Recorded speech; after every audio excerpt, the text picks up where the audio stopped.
नमस्कार।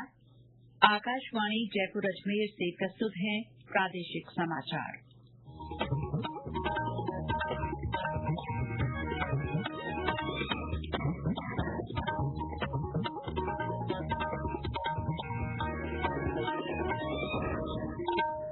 मुख्य समाचार।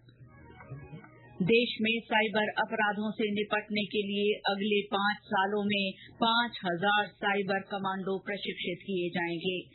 उप मुख्यमंत्री दिया कुमारी ने महिलाओं के सशक्तिकरण के लिए समाज की मानसिकता में बदलाव पर जोर दिया। चिकित्सा विभाग ने माताओं और बच्चों की स्वास्थ्य सेवाओं की और मजबूती के लिए अंतर्राष्ट्रीय संस्था के साथ समझौता किया। और प्रदेश में आज भी कई स्थानों पर हल्की से मध्यम बारिश, अगले 4-5 दिन मानसून सक्रिय रहने और पूर्वी जिलों में कहीं कहीं भारी बारिश के आसार।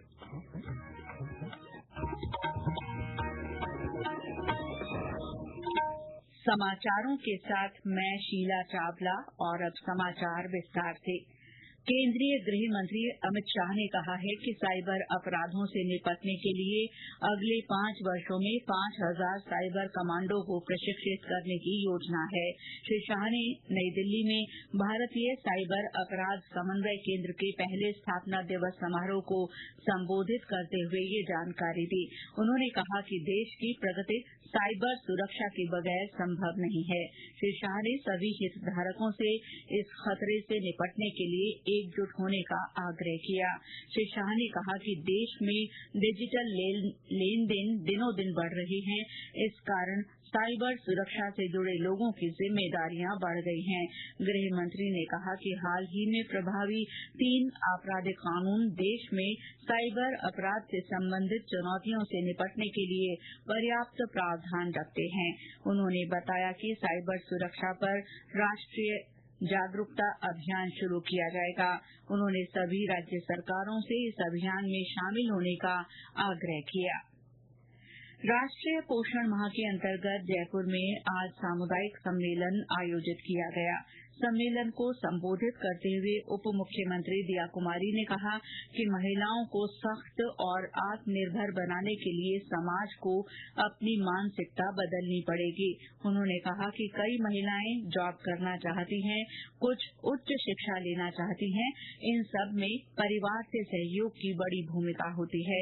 उन्होंने कहा कि समाज की सोच और अवधारणा को बदले बिना महिला सशक्तिकरण संभव नहीं है। उप मुख्यमंत्री ने कहा कि सरकार की योजना का सबसे बड़ा लाभ माताओं बहनों को मिल रहा है। कार्यक्रम के बाद मीडिया से बातचीत में दिया कुमारी ने कहा कि बालिकाओं और महिलाओं को सशक्त बनाने के लिए सरकार लगातार कदम उठा रही है। पोषण अभियान के तहत सवाईमाधोपुर जिले में आज आंगनबाड़ी केंद्रों पर पूरक पोषाहार थीम के तहत गोद भराई का कार्यक्रम हुआ। इसके साथ ही स्तनपान के बारे में जागरूकता के लिए भी कार्यक्रम रखा गया, जिसमें महिलाओं को समय पर स्तनपान शुरू करने, 6 महीने तक केवल स्तनपान ही करवाने और 2 साल तक के बच्चों को मां का दूध देने के महत्व के बारे में समझाया गया। जैसलमेर में आज केंद्रीय संचार ब्यूरो के क्षेत्रीय कार्यालय जोधपुर की ओर से पोषण संबंधी जागरूकता कार्यक्रम आयोजित किया गया। शिक्षा मंत्री मदन दिलावर ने कहा है कि शिक्षा जीवन के हर क्षेत्र के लिए उपयोगी है।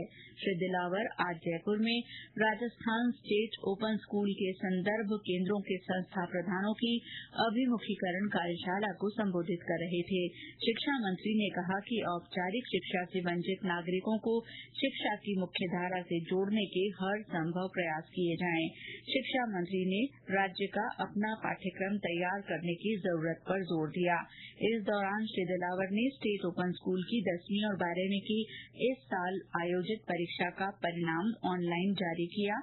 उन्होंने 12वीं में पहला स्थान हासिल करने वाली छात्रा प्रियंका पवार को मोबाइल पर बधाई दी थी। राजस्थान स्टेट ओपन स्कूल निदेशक आशीष मोदी ने बताया कि स्टेट ओपन की पाठ्य सामग्री ऑनलाइन मुफ्त उपलब्ध है।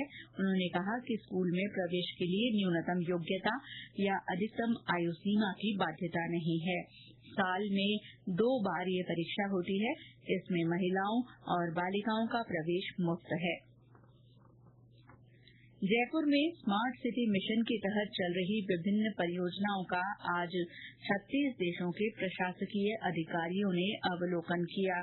इस दौरान जयपुर स्मार्ट सिटी के मुख्य कार्यकारी अधिकारी अभिषेक सुराणा ने अधिकारियों का स्वागत किया और स्मार्ट सिटी मिशन के तहत किए जा रहे विभिन्न कार्यों और उनकी विशेषताओं के बारे में विस्तार से जानकारी दी। इस दौरान श्री सुराणा ने सभी विदेशी अधिकारियों को अभय कमांड सेंटर का भी भ्रमण कराया और सेंटर की कार्यप्रणाली के बारे में जानकारी साझा की। उन्होंने बताया कि भारतीय लोक प्रशासन संस्थान की ओर से गोवा में 4 सितंबर से 17 सितंबर तक चल रहे भारतीय तकनीकी और आर्थिक कॉपरेशन के तहत 36 देशों के प्रशासकीय अधिकारियों ने शहर में स्मार्ट सिटी के तहत हो रहे विकास कार्यों के बारे में जाना। इस दौरान अधिकारियों ने विधानसभा स्थित म्यूजियम का दौरा भी किया। ये समाचार आकाशवाणी जयपुर अजमेर से प्रसारित किए जा रहे हैं। प्रदेश में माताओं और बच्चों की स्वास्थ्य सेवाओं को और मजबूत करने के उद्देश्य से चिकित्सा विभाग ने Children's Investment Fund Foundation CIFF के साथ समझौता किया है। इस मौके पर विभाग की प्रमुख शासन सचिव गायत्री राठौड़ ने कहा कि MOU से प्रदेश में मातृ और शिशु स्वास्थ्य सेवाओं को और बेहतर करने में तकनीकी सहयोग मिलेगा, साथ ही राज्य के परिवार नियोजन कार्यक्रम को भी मजबूती मिलेगी। उन्होंने कहा कि CIFF के माध्यम से एनीमिया से पीड़ित गर्भवती महिलाओं के लिए बेहतर उपचार विकल्प तैयार किए जाएंगे। श्रीमती राठौड़ ने बताया कि 5 साल के इस MOU के तहत महिलाओं और बच्चों के जीवन स्तर में सुधार पर ध्यान केंद्रित किया जाएगा। राष्ट्रीय स्वास्थ्य मिशन की निदेशक डॉक्टर भारती दीक्षित ने कहा है कि मानसिक रोगों के कारणों की पहचान, यथासंभव रोकथाम और सही उपचार के माध्यम से आत्महत्या और इसके कारकों में कमी लाई जा सकती है। डॉक्टर दीक्षित आज विश्व आत्महत्या रोकथाम दिवस पर आयोजित वीडियो कॉन्फ्रेंस को संबोधित कर रही थीं। उन्होंने आत्महत्या मुक्त राजस्थान की शपथ दिलाई और आम जन में जागरूकता के लिए तैयार किए गए पोस्टर और लघु फिल्म का विमोचन भी किया। इस मौके पर जन स्वास्थ्य निदेशक डॉक्टर रवि प्रकाश माथुर ने बताया कि इस वर्ष विश्व आत्महत्या रोकथाम दिवस की theme change the narrative on suicide, start the conversation निर्धारित की गई है। जिलों में इस थीम पर विभिन्न गतिविधियां आयोजित की जा रही हैं। मनोचिकित्सा के प्रोफेसर डॉक्टर विनोद दड़िया ने आत्महत्या रोकथाम के लिए कोचिंग हब कोटा में अपनाई जाने वाली बेस्ट प्रैक्टिसेस और लर्निंग्स पर जानकारी दी। विश्व आत्महत्या रोकथाम दिवस के सिलसिले में जिलों में विभिन्न कार्यक्रम आयोजित किए गए। सवाईमाधोपुर में जागरूकता रैली निकाली गई। रैली में स्लोगन और बैनर के माध्यम से आत्महत्या से बचाव और ऐसी मनस्थिति वाले लोगों के उपचार के बारे में आमजन को जागरूक किया गया। इस दौरान निबंध प्रतियोगिता भी आयोजित की गई। दौसा, सीकर, करौली, जैसलमेर सहित कई स्थानों पर आत्महत्या रोकथाम की जागरूकता के लिए रैली निकाली गई। किसान आयोग के अध्यक्ष CR चौधरी ने कहा है कि इस बार फसलों में बरसात से काफी खराबा हुआ है, जिसकी जल्द गिरदावरी करवाई जाएगी। आज भीलवाड़ा में उन्होंने कहा कि राज्य सरकार पूरी तरह से किसानों के साथ है। श्री चौधरी ने कहा कि प्रदेश में कुछ जगह अतिवृष्टि हो रही है, जिससे फसलें गल गई हैं और खराब हो गई हैं। इसको लेकर सरकार ने 1 सितंबर से गिरदावरी का आदेश दिया है।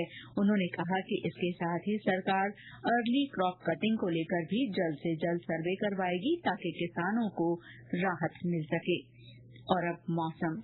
प्रदेश में आज भी कई स्थानों पर हल्की से मध्यम, वहीं कुछ स्थानों पर मूसलाधार बरसात हुई है।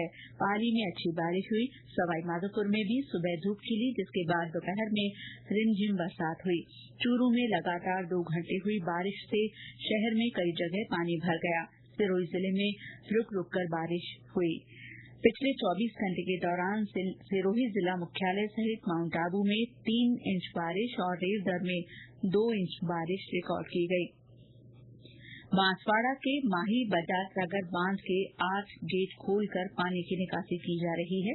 मध्य प्रदेश में लगातार बारिश के कारण इस बांध में पानी की आवक लगातार बनी हुई है। हनुमानगढ़ जिले में आज कहीं हल्की तो कहीं तेज बरसात का दौर जारी रहा। नीमका थाना में आज दोपहर करीब 1 घंटे तक लगातार बारिश हुई।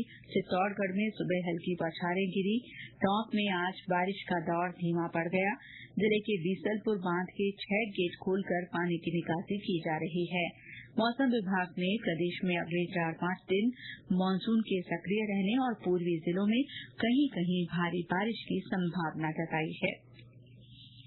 राज्य सरकार ने सीएनजी पीएनजी आधारभूत संरचना के विस्तार के लिए कवायद शुरू कर दी है। मुख्यमंत्री के विशेष शासन सचिव संदेश नायक ने वीडियो कॉन्फ्रेंस के माध्यम से एक बैठक में बताया कि राज्य सरकार का प्रदेश में सीएनजी पीएनजी सेवाओं के विस्तार पर खास ध्यान है।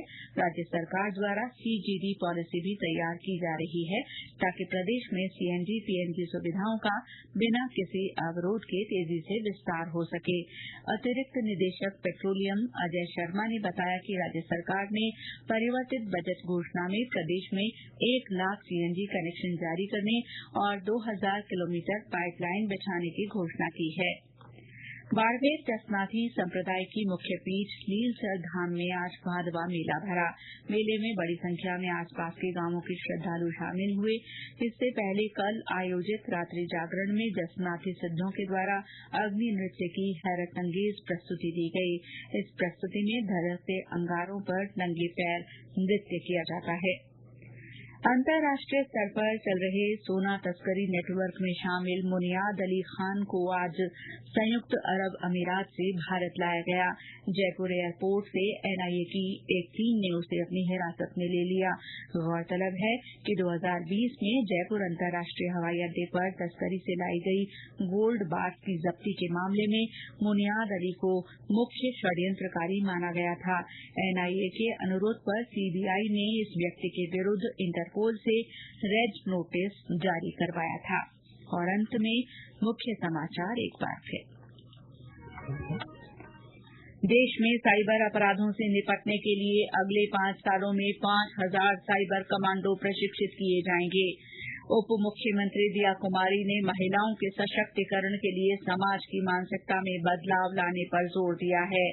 चिकित्सा विभाग ने माताओं और बच्चों की स्वास्थ्य सेवाओं की और मजबूती के लिए अंतर्राष्ट्रीय संस्था के साथ समझौता किया है। और प्रदेश में आज भी कई स्थानों पर हल्की से मध्यम बारिश हुई है। अगले 4-5 दिन मानसून सक्रिय रहने और पूर्वी जिलों में कहीं कहीं भारी बारिश के आसार हैं। इसके साथ ही प्रादेशिक समाचार बुलेटिन समाप्त हुआ। नमस्कार।